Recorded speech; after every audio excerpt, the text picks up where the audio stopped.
after 2 great games to close out the group stage for them. But after all that craziness, Gorilla, you guys still ended up #1 in the group, but it was difficult. How do you reflect on your team's performance in the group stage?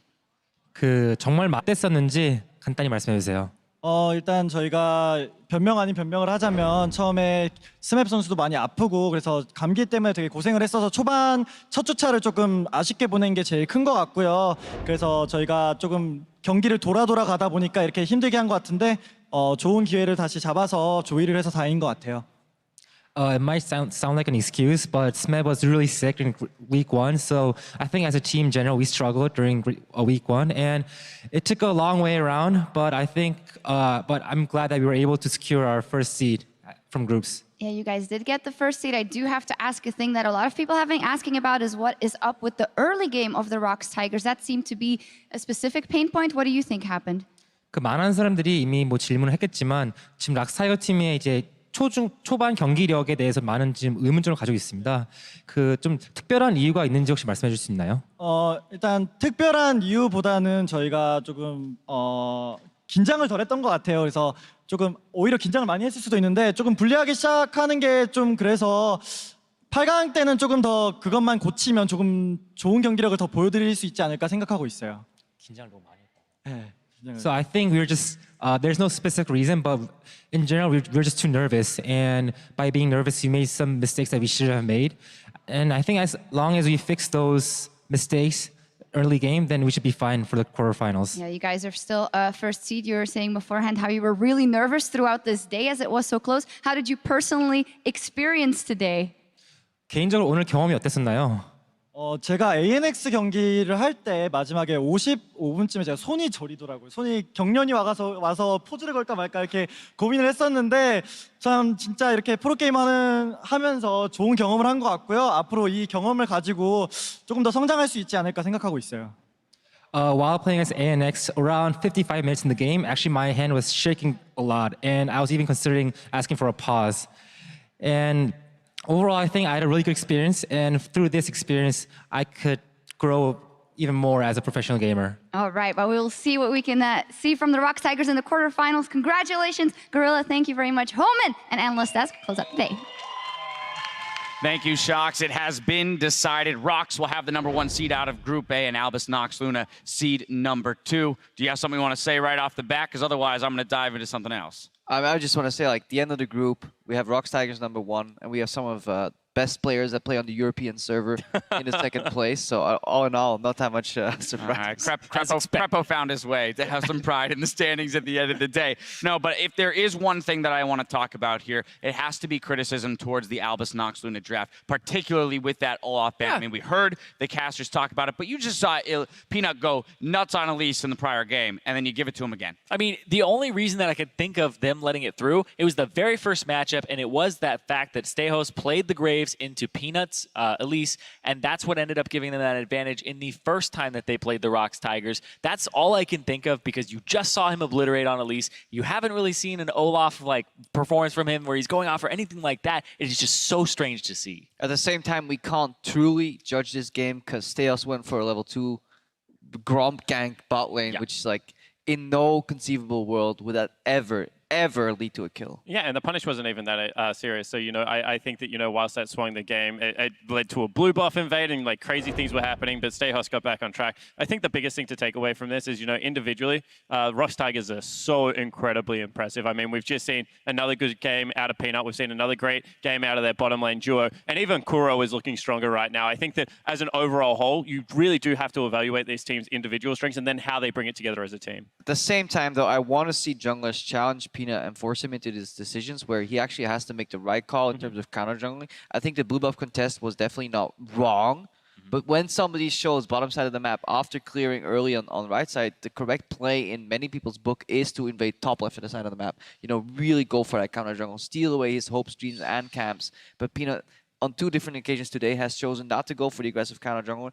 I hope for him that he has a good reason that I'm too dumb to understand, or if somebody can actually challenge that and punish it later. Yeah, the only reason that I could come up with is the fact that instead of just making it a very selfish, like, oh, because of that, the jungler gets ahead, Peanut gets ahead. In this case, Peanut gets ahead, and he allows Kuro to actually, Kuro to stay in the mid lane and actually fight Kiro one-on-one with that blue buff, and that creates a little bit of a lopsided matchup early. But you did see Kuro still actually struggle in that matchup despite that. Yeah, because when he went for the blue buff, he actually when Kuro went for that blue buff contest, like, yes, they got it in the end, but he went down like 10, 12 CS in that entire exchange. So overall, I think there was a better map movement to be made for the Tigers, but obviously we never know entirely everything that goes into the thought process. Maybe there was some hidden information. Maybe they didn't have the full overview like we did.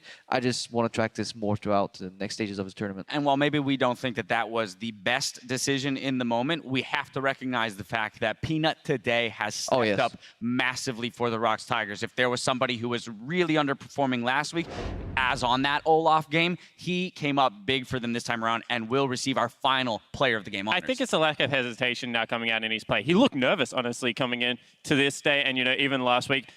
Last couple of days, he shook the cobwebs off, looked much more improved, and I think that that lack of hesitation through the support role, through the jungle role, unlocks everyone else on the ROX Tigers to follow up and be decisive in their gameplay as well. Yeah, he's very decisive, but watching his player cam during the game, he is just laughing. He's having a great time. Even if they're losing in the early game, it just looks like he has such high morale, and the team just gets really hyped off of that. Definitely want to echo what Zyreen's saying there. Like the post-game reactions, just from turning around when they're done playing, he's just like, he just looks like a happy child in his seat. It's very bubbly. Glad that he's here to play and performing, and he's one of the best players in his role in the world. All right, now let's talk really briefly about the implications of this 1 and 2 seed. Just because, again, when you think about who's going to be coming out of the other groups in those 1 and 2 seeds, the likes of perhaps SKT, EDG in the 1, either RNG or TSM in the 1 seed. Now as Albus Nox Luna in that 2 seed, everything gets a whole lot scarier for you moving into quarterfinals, whereas for the ROX Tigers, they're exactly where they want to be.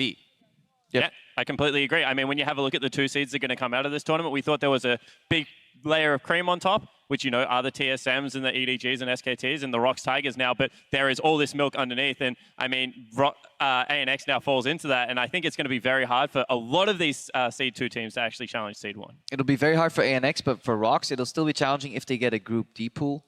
Because whatever Seed 2 makes it out of Group D is still going to be incredibly challenging. That is very true, and we'll see them play on Saturday. But with Group A's destiny decided, let's take a look at the final standings. ROX Tigers and Albus Nox Luna are locked into the quarterfinal bracket and will continue their quest for the Summoners Cup. Counterlogic Gaming and G2 have been eliminated from Worlds 2016.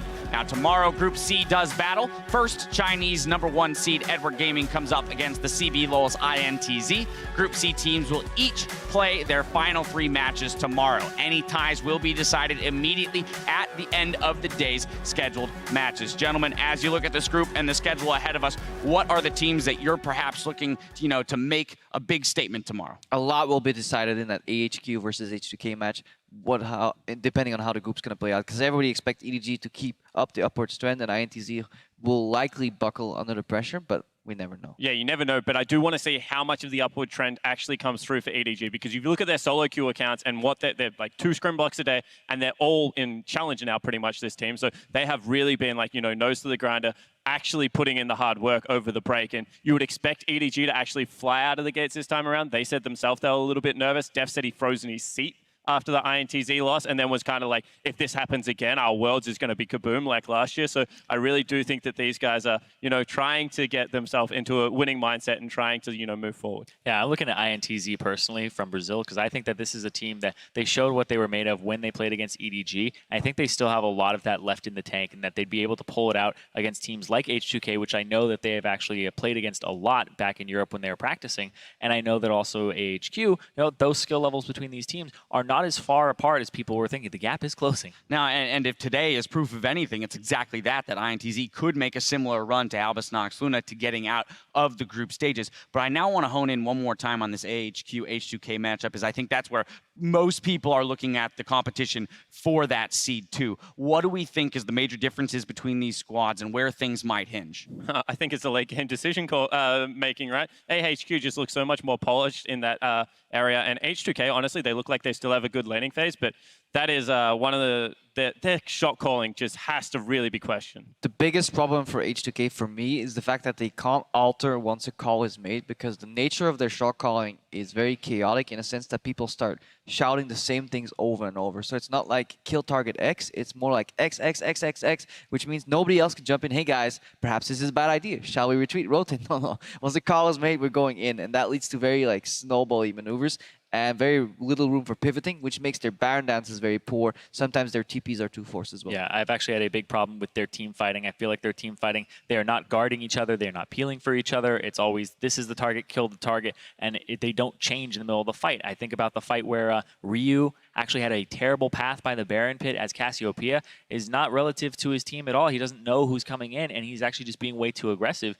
And I don't know what the call is at that point, but it just seems like they are not on the same page in these team fights in that middle of the late game. But the individual strength is still there, especially in Ryu. Him against Westor, if they do start Westor again, is a big skill mismatch for me, and I do expect Ryu to be able to exploit that. All right, well, there's some thoughts on tomorrow's games, but that's going to do it for today. So stick around, because in just a few minutes, Rivington, Deficio, and Zyrene will be here to talk about the day's results in another edition of Worlds Tonight. That's going to do it for us, though. So for myself, the casters, and the entire live broadcast crew here in San Francisco, thank you for watching, and we'll see you mañana.